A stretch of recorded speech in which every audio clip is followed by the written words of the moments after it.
Very good morning बच्चों, मैं प्रदीप आपका फिर से स्वागत करता हूं आपके अपने चैनल प्रदीप फिजिक्स प्लैनेट में। आज हम लोग बात कर रहे थे करंट इलेक्ट्रिसिटी के 12th लेक्चर के बारे में। और करंट इलेक्ट्रिसिटी के जो 12th लेक्चर में आज हम आ चुके हैं उसमें हम क्या बात करेंगे, उसमें हम हो सकता है आप लोगों ने पिछली बार पढ़ा होगा क्या क्या हम लोगों ने पढ़ा है। अगर आपने नहीं पढ़ा है तो फटाफट से जा करके वहां पर पिछले टॉपिक को रिपीट कर लीजिए और रिवाइज करके वापस से आइए। उसमें क्या पढ़ा था मैं बता दे रहा हूँ। वहां पे आपने पढ़ा था कॉम्बिनेशन ऑफ रेजिस्टेंस। देखिए बच्चों, कॉम्बिनेशन ऑफ रेजिस्टेंस आपने पढ़ा और कॉम्बिनेशन ऑफ रेजिस्टेंस से रिलेटेड मैंने आपको कुछ होमवर्क दिया था। जो बच्चे होमवर्क करने में अभी तक असमर्थ रहे हैं, नहीं कर पा रहे हैं, हेल्पलेस हैं, तो वहां पे मैं आपका आज कुछ हेल्प करने वाला हूं। और साथ ही मैं थोड़ा आज आगे लेकर के चलूंगा जिस पर हम लोग सेल के बारे में भी डिस्कस करने वाले हैं। आइए, तो सबसे पहले मैं आपको कुछ एग्जांपल्स दिखाने जा रहा हूं जिसको आप ध्यान से देखिएगा। देखिए बच्चों, यहाँ पे हमारे पास कोई रेजिस्टेंस है। ओके, ये रेजिस्टेंस कुछ है।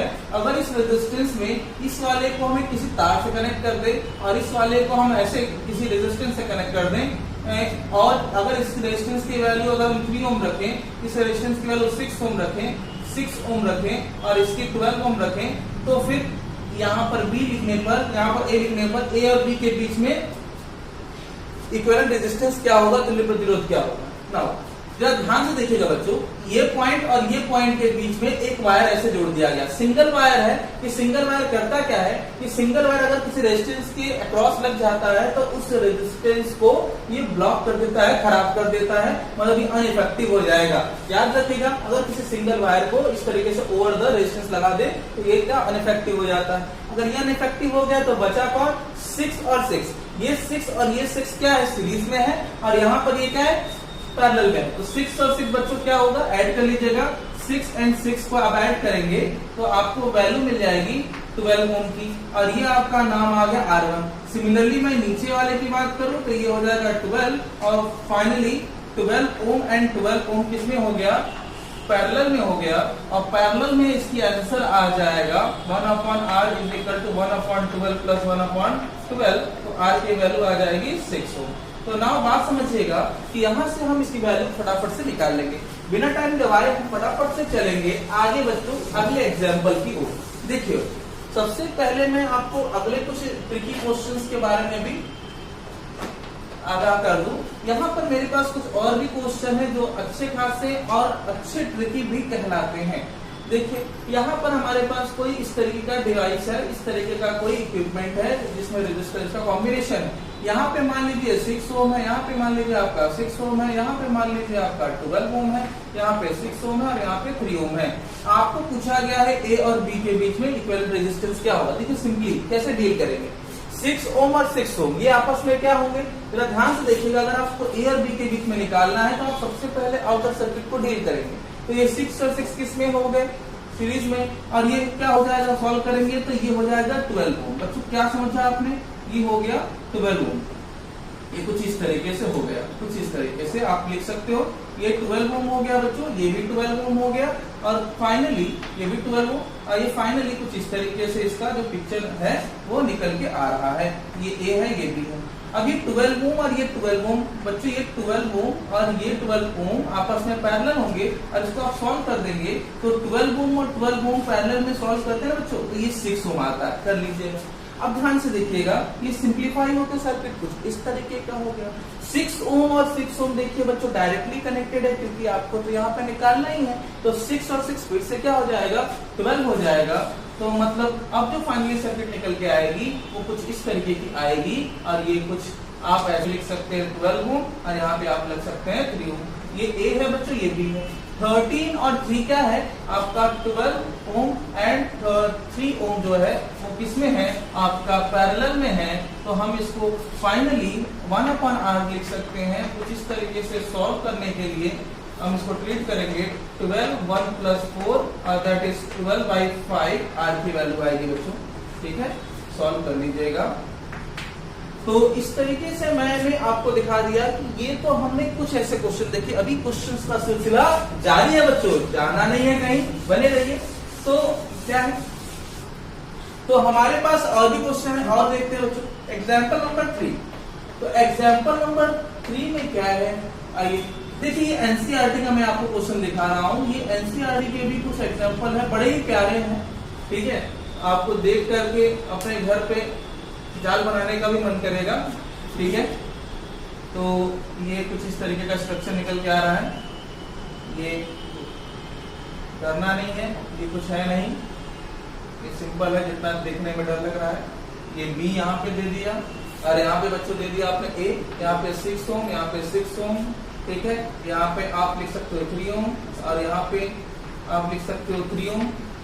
6 6 3 3 6 6 3 3 6 6 3 3, ये सिंपली है।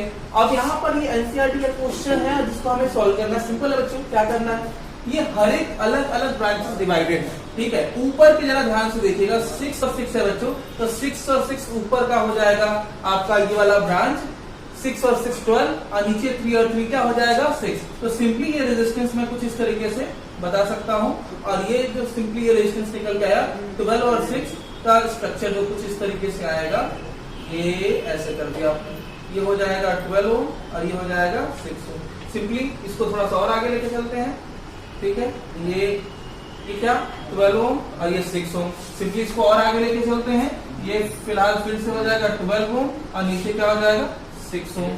और आगे बच्चों ये यहाँ पे, ये यहाँ पर 12 ओम और 6 ओम। तो इसको सॉल्व करिएगा।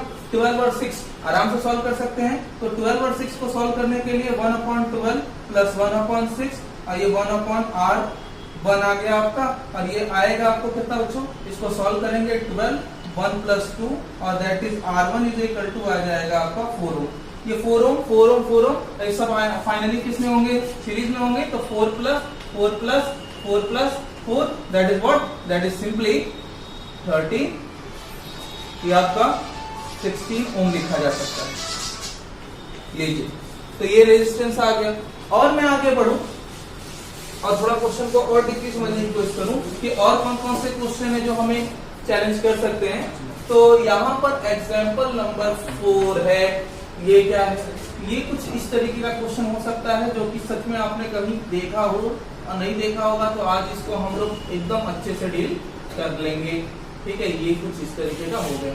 यहाँ पर एक रेजिस्टेंस लगा दिया, यहाँ पर एक रेजिस्टेंस लगा दिया, यहाँ पर एक रेजिस्टेंस लगा दिया, ठीक है। यहाँ पर आपने 3 3 3 3 3 3 ओम लगा रखा हुआ है। यहाँ पर 6 6 और 6 और ये ए और बी है जहाँ पे हमें इक्विवेलेंट रेजिस्टेंस निकालना है। कैसे निकालेंगे देखिए, ट्रिक समझिएगा। ट्रिक ये है कि आपको ए और बी के बीच में अगर निकालना है तो 3 और 3 बच्चों आपका किसमें होगा, सीरीज में होगा। तो सबसे पहले हम ए और बी के बीच में निकालना है, तो सबसे पहले बाहर जाइए और इसको सॉल्व कर लीजिए। तो ये बच्चों सॉल्व हो गया। तो ये कुछ इस तरीके का हो गया, ये हो जाएगा क्या 6। अब ये 6 और ये 6 जो है वो आपस में क्या है, पैरेलल है। तो पैरेलल बच्चों इसको सॉल्व करिएगा तो 6 और 6 बच्चों कितना आता है, 3 आता है। तो ये सिंप्लीफाई हो जाएगा और आ जाएगा 3। फिर ये 3 और 3 आपस में बच्चों सॉल्व करेंगे तो सीरीज है, तो इसका रिजल्ट क्या आएगा, इसका आ जाएगा क्या, ये आ जाएगा 6 ओम। अगेन 6 और 6 आपस में पैरेलल है तो सॉल्व करिएगा तो ये आपका आ जाएगा 6 और 6 का बच्चा आता है 3। अब ये 3 और 3 आपस में सीरीज में है तो फिर इसको सॉल्व करिएगा तो ये आ जाएगा, ये कुछ इस तरीके का हो जाएगा 6 ओम। और 6 और 6 फिर से सॉल्व करिएगा तो ये बच्चों आपका आ जाएगा क्या 3 ओम। और 3 ओम और 3 ओम फिर से आप सॉल्व करेंगे तो ये पूरा फाइनली आ जाएगा आपका 6 ओम। और 6 और 3 को जब सॉल्व करेंगे आप फाइनली तो ये आ जाएगा फाइनली आपका 2 ओम। तो ये आपका आ गया रिजल्ट। बड़ा ही आसान तरीके से आ सकता है ऐसे क्वेश्चनों का आंसर, ठीक है। बात समझ में आ ही रही, कोई इशू नहीं है। इस तरीके से आप क्वेश्चन को डील कर सकते हैं। अगला क्वेश्चन मैं देखना जा रहा हूँ, क्वेश्चन नंबर 5। देखिए क्वेश्चन क्या है, सिंपल है। ये क्वेश्चन कुछ इस तरीके से है कि यहाँ पर एक ब्रांच बटा हुआ है, एक यहाँ पे ब्रांच बटा हुआ है। ये दोनों आपके अपना ज्वाइन है। यहाँ पे आपका 6 ओम है, यहाँ पे आपका 6 ओम है, यहाँ पे आपका 3 ओम है और ये कुछ इस तरीके से जुड़ा हुआ है। यहाँ से आपका 2 एम्पियर का करंट हो रहा है, ये ए है। और यहाँ पर आपका है 2.5 ओम यहाँ पे है। तो आपको बताना यह है कि ए बी के बीच में कितना पोटेंशियल डिफरेंस होगा, बात समझिएगा। तो सिंपली 6 और 3 आपको बहुत अच्छे से पता है कि जो करंट जाएगा वो सब में जाएगा। ठीक है, बहुत अच्छे से पता है। तो ये काम कर लेते हैं ना बच्चों, इस टोटल का रेजिस्टेंस पिक कर लेते हैं। 6 और 6 बच्चों कितना होगा, 6 और 6 आपका हो जाएगा कितना 3 और 3 फिर कितना हो जाएगा 1.5। तो सिंपली ये वैल्यू अगर आप सिंप्लीफाई करेंगे तो ये आपका मिलेगा क्या 1.5। ध्यान दीजिएगा मेरी बात, 6 और 6 3 और 3 और 3 1.5 क्योंकि पैरेलल है। और फाइनली ये आ जाएगा 2.5 और ये हो जाएगा ये B, ये हो जाएगा ये A और इसमें ये कितना जा रहा है 2 एम्पियर का। और फाइनली 1.5 और 2.5 कितना हो जाएगा, ये हो जाएगा आपका 4 ओम और इसमें जाएगा 2 एम्पियर और ये A ये B। और फाइनली जो पोटेंशियल निकालेंगे आप इसके बीच में तो आ जाएगा I into R, I into R, I की वैल्यू 2 और R की वैल्यू 4 और that is what 8 volt. 8 volt is the answer. Simple है ना, कोई इशू नहीं हुई। तो इस तरीके से हम इस क्वेश्चन को डील करते चल रहे हैं फटाफट से, कोई दिक्कत नहीं है। सिंपली आज मैं बात करने जा रहा हूं एक और नेटवर्क की जिसका नाम होगा क्यूबिक नेटवर्क है। ये क्यूबिक नेटवर्क यकीनन आपने देखा होगा, नहीं देखा होगा तो आपको देखने को तो जरूर मिलेगा, बच तो नहीं सकते आप इससे। तो ये आइए देख लेते हैं।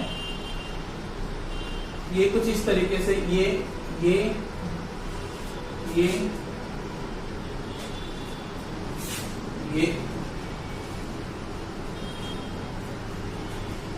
इसको हम लोग क्यूबिक नेटवर्क कहते हैं। ये यहां से ये यहां से। तो फाइनली मेरे पास एक क्यूबिक नेटवर्क है जिसमें मान लीजिए यहां से 2 एम्पियर का करंट जा रहा है। ठीक है, आपको डिसाइड क्या करना है कि आपका ये जो रेजिस्टेंस का कलेक्शन है हर जगह पे, ठीक है, ये जो फिलहाल के लिए R है, जहां पे R की वैल्यू दिया हुआ है 1। आपको बताना क्या है कि A B के बीच में पोटेंशियल डिफरेंस क्या होगा। A और B के बीच में पोटेंशियल डिफरेंस निकालने के लिए आपको सबसे पहले पता होना चाहिए कि A और B के बीच में इक्विवेलेंट रेजिस्टेंस क्या आएगा। सिंपल है बच्चों, कुछ नहीं है। इस कॉन्सेप्ट का जो मेन सोर्स है वो करंट आया, इसमें 3 ब्रांच में डिवाइड हो रहा है और हर ब्रांच जो है वो आइडेंटिकल है। तो इसको सिंप्लीफाई करिएगा और बच्चों जब इसको सिंप्लीफाई करोगे तो यकीन मानो आप एकदम शॉक हो जाओगे कि ये जो सिंप्लीफाई होने के बाद जो इसका सर्किट निकल के आने वाला है वो कुछ इस तरीके का आने वाला है। और ये इसका कुछ इस तरीके का सर्किट जो है डिसाइड हो जाता है। और अब ये करना आपके लिए थोड़ा आसान हो जाएगा। ठीक है, ये कुछ इस तरीके से आप इसको डिसाइड करके बना सकते हो। ये A हो गया, ये B हो गया और सारे रेजिस्टेंस क्या है आइडेंटिकल है बच्चों। अब यहाँ पे क्या है, इसकी वैल्यू क्या हो जाएगी, ठीक है, इसकी वैल्यू R/3 मतलब 1/3, इसकी R/6 और इसकी क्या होगी R/3। अब फाइनली आप सबको ऐड कर लीजिएगा तो फाइनली आपका जो वैल्यू आएगा R इक्विवेलेंट की वैल्यू R/3, R/6 और प्लस R/3। सॉल्व करिएगा तो वैल्यू आपको मिल जाएगा यहाँ पे 6 2 प्लस 1 प्लस 2 और फाइनली जो आपको R की वैल्यू मिली वो मिल जाएगी 5 R/6। R की वैल्यू 1 है तो R की वैल्यू 1 है तो 5/6 ओम आ गया। और वोल्टेज निकालना होगा तो I इंटू R कर दीजिएगा। I की वैल्यू कितनी है 2 एम्पियर और इसकी वैल्यू 5/6 है, कैंसिल कर लीजिए तो 5/3 वोल्ट आ गया आंसर। ठीक है, बात समझ आ गई। ये हमने रेजिस्टेंस देख लिया। अब देखिए ये तो कुछ मैंने एग्जाम्पल देखे, बाकी और भी बहुत सारे एग्जाम्पल है जो आपके बुक में पड़े हुए करिए।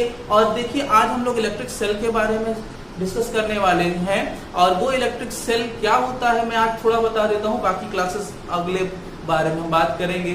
देखिए इलेक्ट्रिक सेल क्या होता है पहले थोड़ा आज मैं बता देता हूँ। इलेक्ट्रिक सेल की कहानी जो है वो कुछ इस तरीके से है कि it is the source of energy by which we can use the amount of electrical energy which is transformed from chemical energy into electrical energy। मतलब इलेक्ट्रिक सेल एक वो कॉन्सेप्ट है जिसमें हम जो इलेक्ट्रिकल एनर्जी यूज करते हैं वो हमें केमिकल एनर्जी से इलेक्ट्रिकल एनर्जी के रूप में ट्रांसफॉर्म होके मिलती है। ठीक है, तो ये एक यूनिट सिस्टम था जो हम लोग यूज करते हैं। इस तरीके से आपने एक और डेफिनेशन शुरू होगी, वो है Battery is what? This is collection, so-called collection of a combination of electric cells।